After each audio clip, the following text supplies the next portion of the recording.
வீட்டு தோட்டத்தில் நாங்கள் எல்லாம் சப்போட்டா பழம் பறிக்கிறோம். இது டேஸ்ட்டு ரொம்ப சூப்பராக இருக்கும்.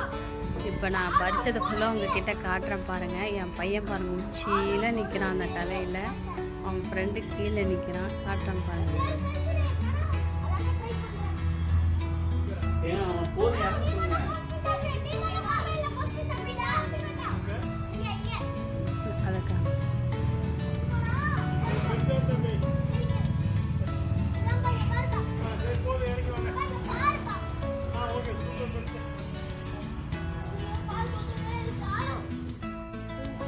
சமையல் இதுதான் என்னுடைய ஃபஸ்ட்டு வீடியோ. இந்த ஃபஸ்ட்டு வீடியோவில் என்னோடய லைஃப் ஸ்டைலெல்லாம் உங்க கூட நான் ஷேர் பண்ணிக்கிறதுக்காக நான் யூடியூப் சேனல் ஆரம்பிச்சிருக்கேன். ப்ளீஸ் என்னோடய சேனலெல்லாம் சப்ஸ்கிரைப் பண்ணுங்கள், ஷேர் பண்ணுங்கள், லைக் பண்ணுங்கள், கமெண்ட்ஸ் பண்ணுங்கள். தென் பெல் பட்டனை நீங்கள் கிளிக் பண்ணால் தான் அப்பப்போ நான் போடுற வீடியோஸ் உங்களுக்கு வரும்.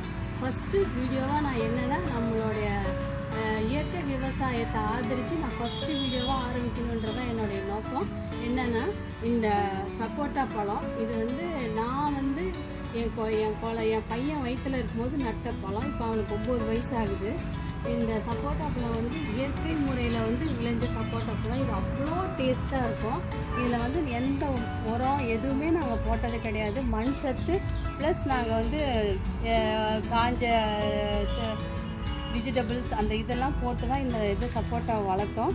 இது டேஸ்ட்டு பார்த்திங்கன்னா அவ்வளோ சூப்பராக இருக்கும். இது ஆக்சுவலி என்னென்னா எங்கள் ரிலேஷன் எல்லாத்துக்கும் ஃபாரின் வரைக்கும் நாங்கள் அனுப்புவோம். அந்த அளவுக்கு கெடாத அளவுக்கு இந்த சப்போட்டா நல்லாயிருக்கும். அதாவது இது ஒரே இதாக பழுக்காது. ஒரு நாளைக்கு ஒன்றா தான் பழுக்கும். இயற்கை முறையில் விளைஞ்சது எல்லாத்தினுடைய செட்டப்புமே கடவுள் கொடுத்தது என்னென்னா அதனுடைய ஒரு நாளைக்கு ஒன்றா தான் பழுக்கும். குப்புன்னு அப்படியே பழுத்து வீணாகாது. நம்ம கெமிக்கல் போட்டால் மட்டும்தான் அந்த மாதிரி ஆகும். இது ஃபுல்லாகவுமே என் பையனும் என்னுடைய ஹஸ்பண்ட் அவனோட ஃப்ரெண்ட்ஸ் எல்லாமே பறித்தது. இந்த வீடியோ உங்களுக்கு நான் அனுப்புகிறேன், நீங்கள் பார்த்து பெல் பட்டனை அப்படியே அமுத்தி விட்ருங்க. தேங்க்யூ.